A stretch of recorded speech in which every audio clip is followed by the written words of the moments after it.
दोस्तों, fathers day पर आप सभी का हार्दिक अभिवादन करते हुए मैं नासिक से धनंजय जैन आज आपको पिता का आशीर्वाद, पिता के आशीर्वाद में कितनी ताकत होती है, छोटी सी कहानी के माध्यम से बताने की चेष्टा करूंगा। गुजरात के खंभात के एक व्यापारी की यह सत्य घटना है। जब मृत्यु का समय सन्निकट आ रहा था तो एक पिता ने अपने पुत्र को बुलाकर कहा कि बेटा, तुम्हें विरासत में देने के लिए मेरे पास मैंने कोई इकट्ठा करके धन नहीं रखा है, कुछ भी नहीं है, पर मैं हमेशा न्याय, नीतिमत्ता, प्रामाणिकता इस पर चला हूं। मेहनत से मैंने सब कुछ कमाया है, नाम, इज्जत, शोहरत, धन मेरे पास कुछ भी नहीं है। तुम्हें देने के लिए मेरे पास सच्चे दिल से आशीर्वाद है और मैं वह तुम्हें विरासत में देना चाहता हूं। बेटा संस्कारी था। उसने कहा, पिताजी, मुझे आपके आशीर्वाद के अलावा कुछ चाहिए ही नहीं, मैं तो आपके ही पद चिन्हों का अनुसरण करने वाला हूं। पिता के चरणों में अपना उत्तमांग रखकर उसने प्रणाम किया, नमस्कार किया। पिता ने भी संतुष्टता के साथ में अपने प्राणों का विसर्जन किया। बेटा दिन रात मेहनत करता, क्योंकि पिता ने कहा था जाते जाते कि बेटा तुम मिट्टी को भी छुओगे तो सोना बन जाएगा। बस देने के लिए मेरे पास और कुछ नहीं, यही आशीर्वाद है।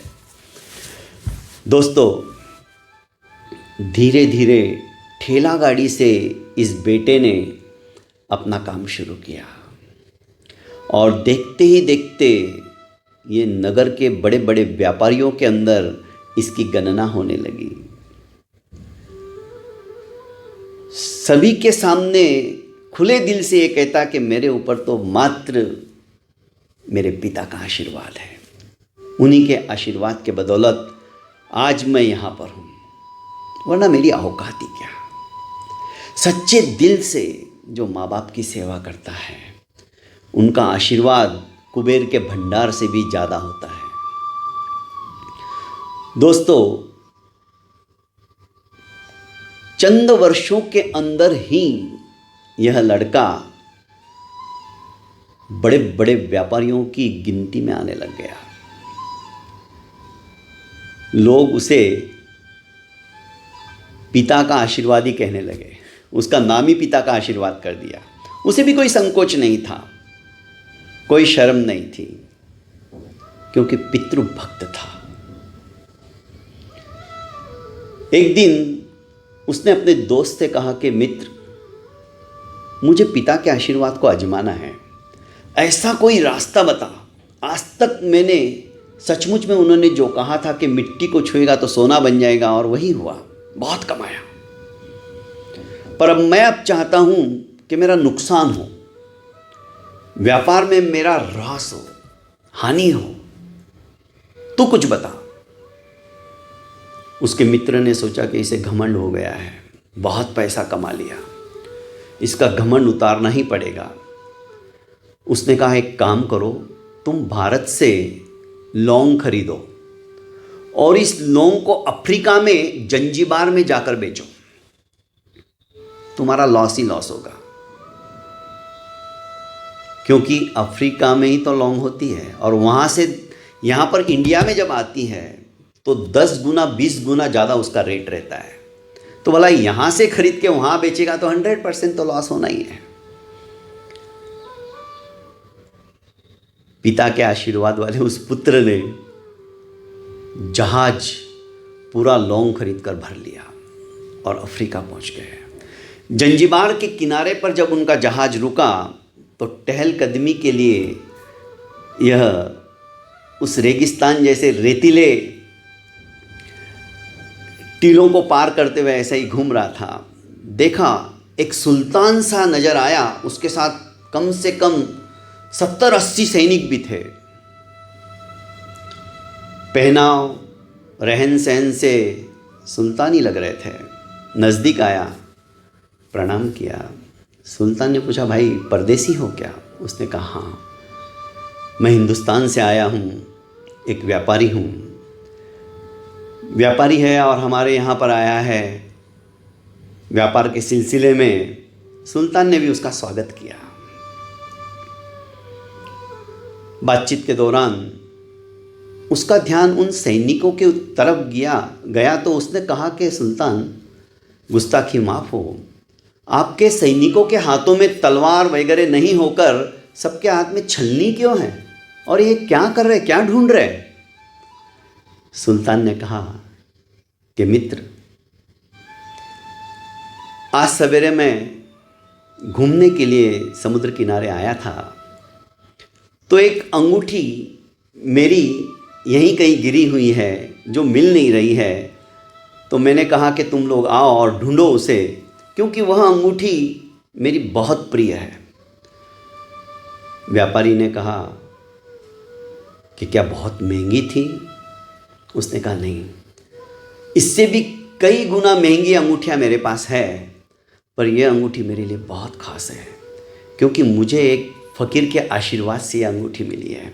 और इस अंगूठी को धारण करने के पश्चात ही इतनी बड़ी सल्तनत मुझे प्राप्त हुई है। तो मेरे लिए यह अंगूठी बहुत कीमती है, मेरे सल्तनत से भी ज़्यादा कीमती है, मेरे राज्य से भी ज़्यादा कीमती है।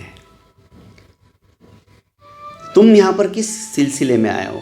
किस बात का व्यापार करते हो? सुल्तान ने प्रति प्रश्न व्यापारी पुत्र से किया।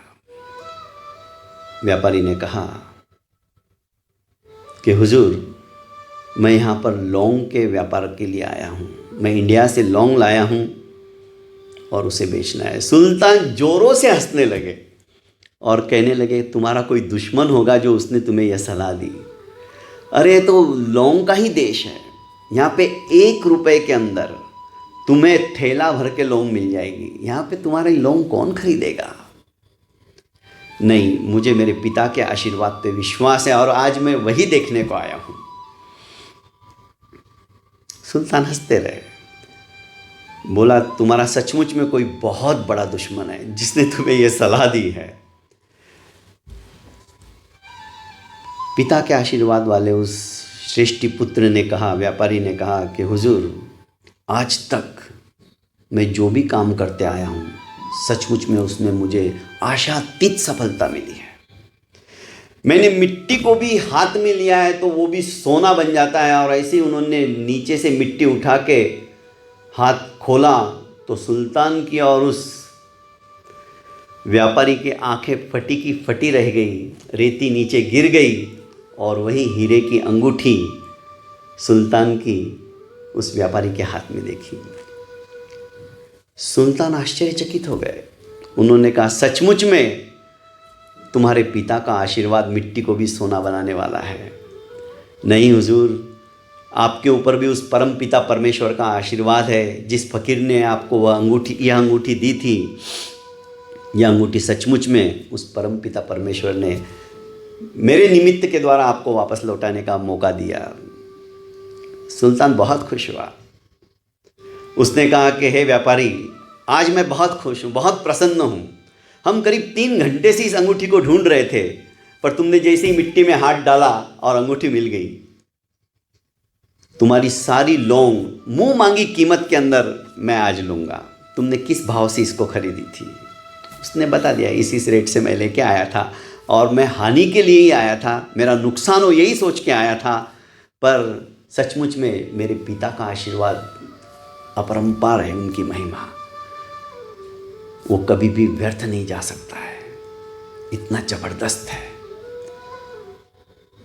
जिस रेट से वो लौंग खरीदी थी उससे 10 गुना ज़्यादा रेट से सुल्तान ने उसका भुगतान किया और सारी की सारी लौंग खरीद ली। बेटा हर्ष विभोर हो गया। सचमुच में मेरे पिता ने जो कमाई की थी, इंसानियत की कमाई, प्रामाणिकता की कमाई, किसी को धोखा नहीं दिया, किसी का अविश्वास नहीं किया, सभी को अपनी तरह से मानकर उन्होंने सेवा शुश्रूषा की, जितना आया उसी में समाधान उन्होंने व्यक्त किया। दोस्तों, ऐसे पिता का आशीर्वाद कभी भी व्यर्थ नहीं जाता। आज फादर्स डे है, मैं सभी से कहना चाहूँगा, अपने पिता का आदर करो, सम्मान करो, सत्कार करो। उनका आशीर्वाद ही हमारे जीवन को परमोत्कर्ष पर पहुंचाने में, सफलता दिलाने में कामयाब रहेगा। बहुत बहुत धन्यवाद।